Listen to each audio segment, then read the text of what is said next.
Šmarnično branje za leto 2020, pripravil ga je profesor dr. Bogdan Dolenc z naslovom Sveti Janez Henrik Newman, svetnik, ki nagovarja srca.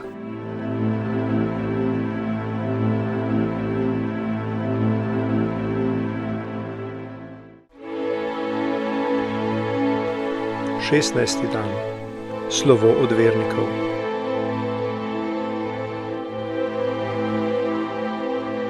Včeraj je tekla beseda o tem, da je Janez Henrik Newman pri svojih 40 zaradi spisov prvič prišel v navzkrižje z Oxfordsko univerzo in angleško cerkvijo.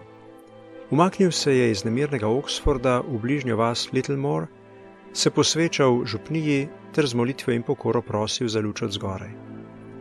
Začelo ga je mučiti vprašanje, ali je angleška cerkev še del vesoljne cerkve, ali ni morda to zgolj narodna cerkev. Že 2 leti je živel v negotovosti. Kakšna je Božja volja zanj?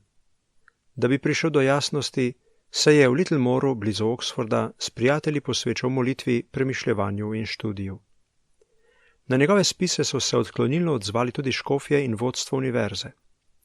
Srce se mu je še posebej trgalo, ker ni šlo samo zanj. Toliko časa je imel vodilno vlogo v oxfordskem gibanju. Tolikim ljudem je postal duhovni vodnik. Zaupali so mu. Zato bo vse, kar bo storil, močno prizadelo tudi druge. Če jim reče, da dvomi o tem, kar jim je prej oznanjal, utegnejo tudi oni zdvomiti in izgubiti vero. Na oporo pri prijateljih na univerzi ni mogel računati. Ti niso imeli dvomov o angleški cerkvi. Še manj opore je imel med svojimi domačimi. Bratoma so bili njegovi pomisleki povsem tuji. Tudi obe sestri sta se mu odtujili. Janez Henrik je prišel do spoznanja, da se mora odreči vsem službam. Službi župnika pri Univerzitetni cerkvi Device Marije in tudi pri podružnici v Littlemoru. V tej vasi pa je še naprej živel v poslopju, ki je njemu in prijateljem služilo za bivanje in duhovno iskanje. Septembra 1843 je v tej vaški cerkvi imel zadnje bogoslužje s pridigo. Vaščani so napolnili cerkev, prišlo je tudi nekaj prijateljev.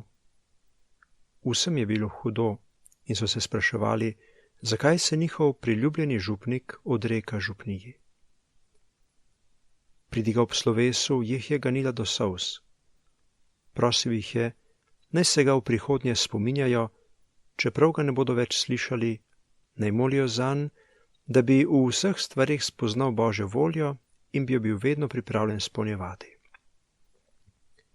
Ko je končal pridigo, je slekel duhovniško haljo in jo odložil na obhajilno mizo. Pretresljiv prizor je dal vedeti vsem, da se neko obdobje v njegovem življenju nepreklicno končuje.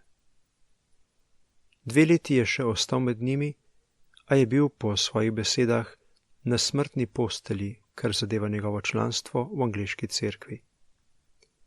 Sklenil je, da bo napravil vse, da pride do gotovosti. Dal se bo voditi samo glasu vesti in jasnemu spoznanju. Medtem je vztrajal v molitvi, preverjal svoje nagibe in nosil breme dvomov. Da bi jih razčistil, je začel pisati knjigo Razvoj krščanskega nauka. V njej je iskal odgovore na temeljno vprašanje, kako se resnice, ki nam jih je razodel naš Gospod in so zapisane v Svetem pismu, vendarle razvijajo. So nespremenljive in trdne kot skala, a vendarle rastejo kot živo drevo. Iz Newmanovih duhovnih spisov. Zakaj Marijo imenujemo kraljica mučencev? Zakaj je lahko kraljica tistih, ki so bili pomorjeni zaradi Božje besede in zaradi pričevanja, ki so ga dajali?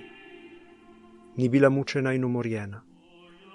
Spomnimo se, da morajo biti duševne bolečine enako hude kakor telesne. Kakšno neizmerno bolečino je čutila, ko je od blizu gledala trpljenje in križanje svojega sina.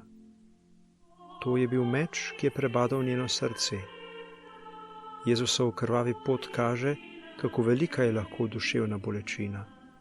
Zato Marijo po pravici imenujemo kraljica mučencev. Kraljica vseh svetnikov, prosi za nas. Sveti Janez Henrik Newman, prosi za nas.